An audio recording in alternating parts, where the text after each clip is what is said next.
Hello, today we'll be making a Spondylus bracelet. It incorporates 2 Spondylus circle beads.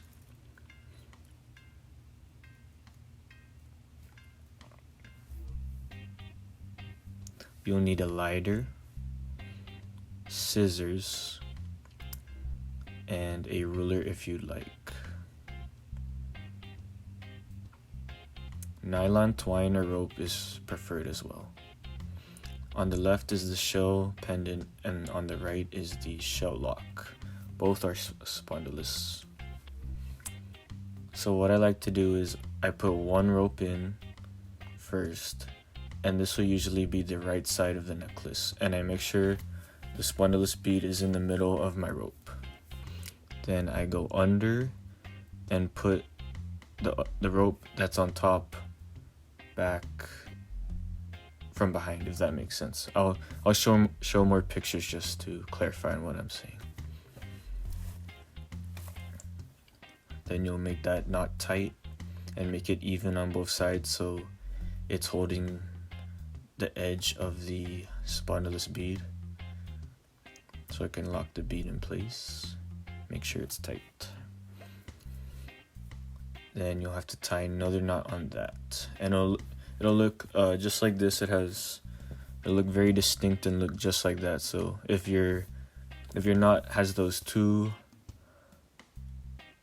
ropes looping around, then you follow the directions right. So here's the picture to describe it more. The rope that's on top goes under and beneath. Then here's another picture, if that makes sense. The rope goes under and through the back.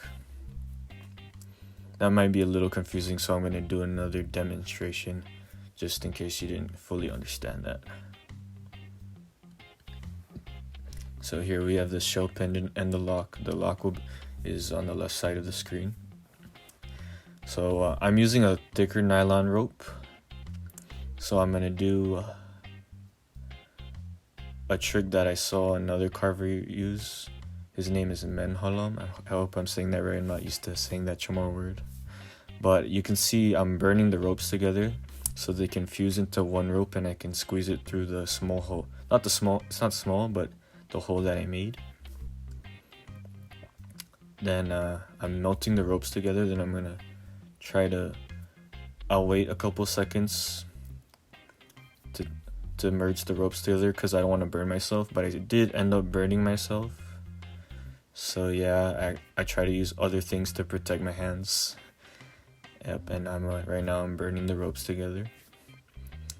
It's even burning through the plastic. That's how hot it is. So imagine your fingers touching it. It burns, but it's not that bad. It's not as bad as getting burned by your oven or anything. So right now I merged both the ropes.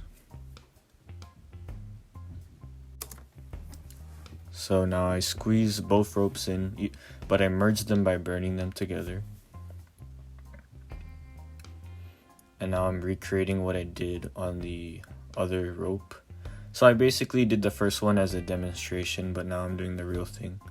So go under with the top rope and go behind and pull the loop through. You can slow the video down. Then just tie the knot tight.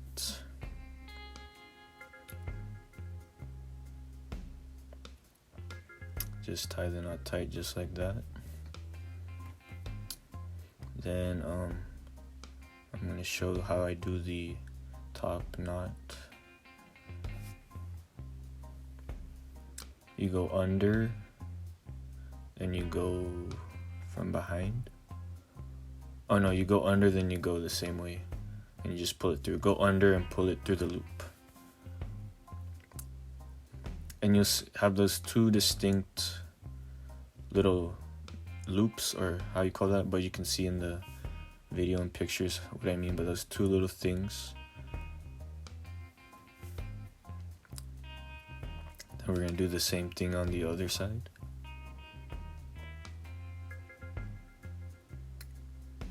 Yep, you just go under, through the loop, from behind and through the loop you made, or the knot. Pull it together tight.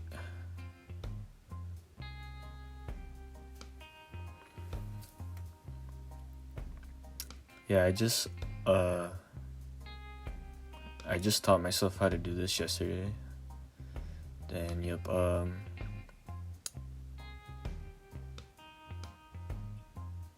now you can tell by which rope is which rope you're actually gonna have to cut, and which rope is that you're gonna keep for the bracelet. Here we're doing another knot on the other side. And there you can see the two distinct loops that I'm kind of trying to describe. And I'm just making sure that the loops are tight.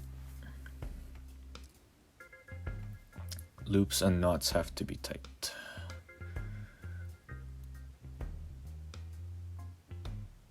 There we go.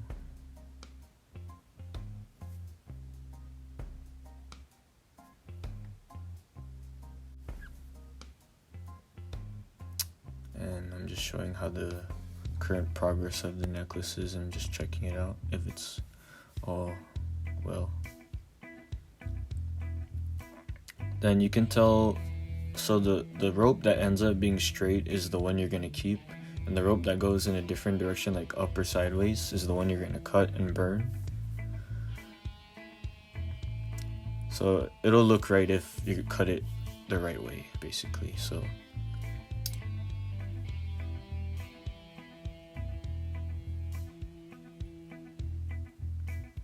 then I'm going to cut the rope that points doesn't go straight and points sideways. Then I'm going to leave a little left, then I'm going to end up cutting the rope.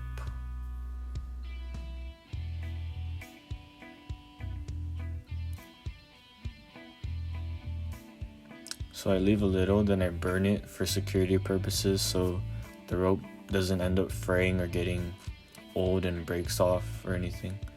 Because you just want to make sure your knots are very secure and they don't break or anything. I'm just going to tap it lightly with the lighter. I'm going to burn it for a couple seconds and tap with the lighter so I can melt it and make the end of the rope flat. And it should look like this.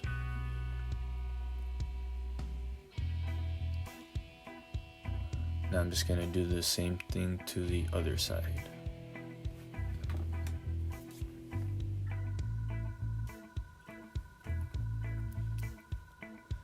I'm just going to cut the rope that goes in sideways and not straight.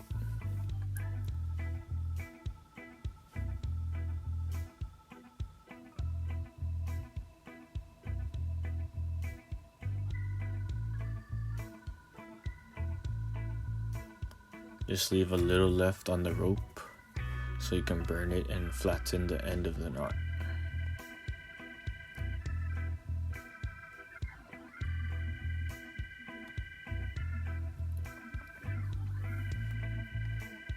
And it should look just like that.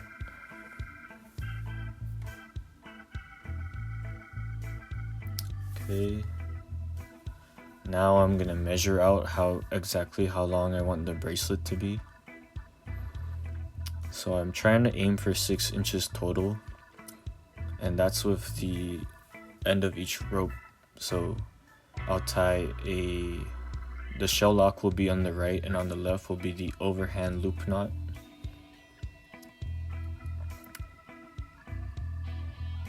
So I'm trying, I put the pendant in the dead center of the ruler because I want it to be symmetrical and even on both sides, and 6 inches total. So I'm gonna tie a knot close to the end of the ruler to make it flush with the end of the ruler. So on the right will be the shell lock.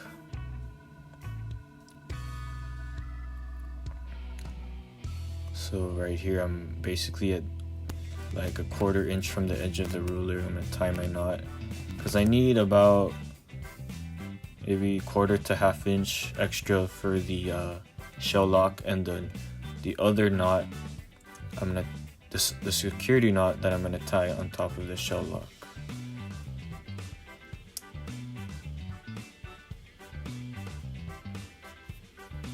And just take your time, don't get frustrated.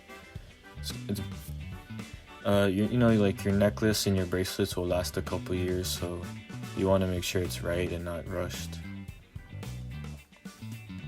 Then I burn the edge of the rope to make it easier for it to go through the shell hole. And yeah, there's my shell lock. The shell lock is like a reddish purple or even pink striped spondylus, and the pendant, the orange, is just a regular orange spondylus, but it's a good size orange spondylus. Yep, then we'll tie a regular knot on top of this, but you want your knots between the shell lock to be very tight so your shell lock doesn't really move and it can stay in place. And this first knot I tie on the shell lock, it's not as tight as I want it to be. I want the shell lock to be very tight and not move from side to side, so I'm tying a knot closer. So what I'll do is I'll hold like part of the knot, then pull it close to the end of the shell.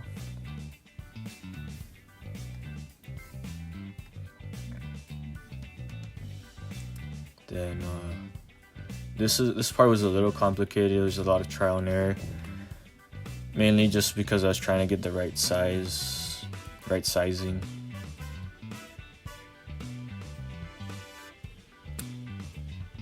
So what I like to do is I'll tie a knot, then I'll do the overhand loop knot. If you're comfortable, you could just tie an overhand loop knot and no need to do a knot before the overhand loop knot.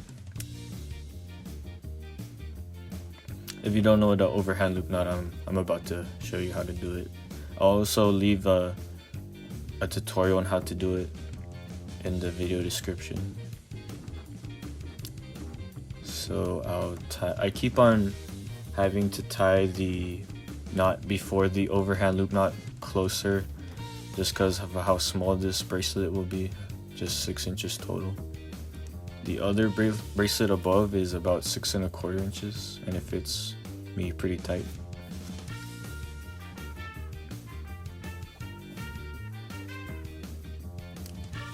So yeah, I'm just tying just keep on trial and erroring, trying to find the right knot.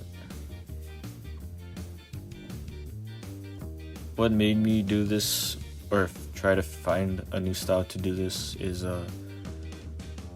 someone messaged me asking for a bracelet, but they wanted it something like this. I've never like seen or done anything like this, so I had to teach myself how to tie this.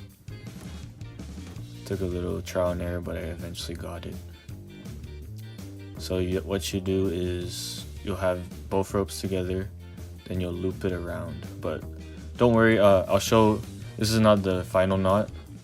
I'll show other ways to do it. And right now I noticed that it's too big. It's over 6 inches. So I'll have to do another one.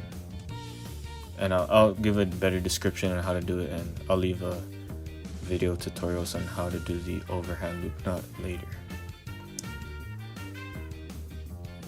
And basically you want the overhand loop knot to fit perfectly, circle around your shell lock. Yep, so I'll have both ends of the rope together like this. Then I'll loop it around my finger. And basically if the rope, yep, I'll loop it around. Then I'll go in a circle, then go put it to the back. Then pull the loop or the bunny ears through the hole I just made. But it's kind of hard if it's small. So yep, basically go around.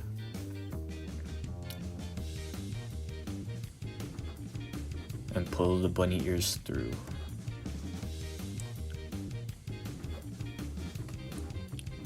It actually took me a very long time to figure out exactly how to do this knot. I was doing a lot of necklaces wrong, and my friend told me how to do it, and it's good that I finally know how to do it. Yep, just like that. And it looks about right now. Looks good. and it's a little tight on the shell lock, but if you have to do it, you could, as long as it fits through the side of the shell lock, it's also good, but preferably a little bigger. But yep. Then I cut the excess rope. I leave a little, very little behind, and I burn it. And you don't want to leave too much, because if you burn too much, when you flatten it, you might accidentally make the edge of the rope sharp by burning it, and it'll feel uncomfortable when you wear it. So right now I'm just testing it on my finger.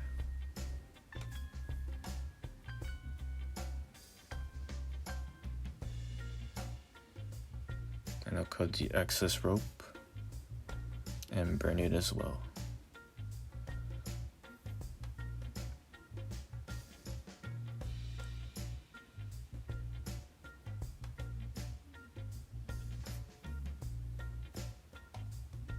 And the shell lock is not as important as when it comes to burning the edge, because it's not as important as when it comes to burning the edge, because it won't directly touch you. And here's a little blooper of, even I had a hard time remembering how to do what I showed you on how to do the first knots when securing the bracelet together, so don't worry, even I forgot.